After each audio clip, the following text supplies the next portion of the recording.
Fil-każin nazzjonalista ta' Ħartarxien, il-kap nazzjonalista Bernard Grech għall il-gvern huwa iċċassat u mingħajr soluzzjonijiet huwa kien qiegħed jitkellem dwar l-inflazzjoni li ħakmet il-pajjiżi Ewropej u dawk f'partijiet oħra tad-dinja minħabba il-gwerra fl-Ukrajna. Però hija realtà wkoll li għandna gvern li huwa iċċassat ma joffri ebda soluzzjonijiet.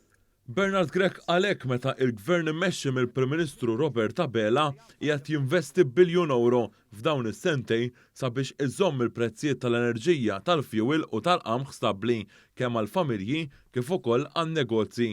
Għal darb'oħra il-kap nazzjonalista Bernard Grech baqa' ankrat fil-passat meta għal darba darbtej baqa' jirreferi għal gvernijiet nazzjonalisti. Kif konna minna meta konna fil-gvern, kif għamilna meta konna fil-gvern. Ma' Bernard Grech dwar il-passat kompla id-deputat nazzjonalista Mario De Marco li qal li taħt gvern nazzjonalista il-pajjiż kien kburi waqt li qal ukoll li fl-istess żmien ma kienx hemm faqar. Aħna konna pajjiż gburi, il-faqar ridnieh.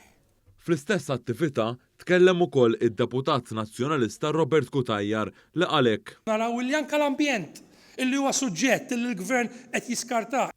Dan intqal fl-istess ġimgħa meta il-gverni dal-Aġenzija Project Green li se twettaq l-akbar investiment ambjentali li qatra pajjiżna. Dan hekk kif b'investiment ta' 700 miljun euro f'7 snin se jsiru diversi spazji ħodor fil-qalba tal-komunitajiet f'Malta u f'Għawdex.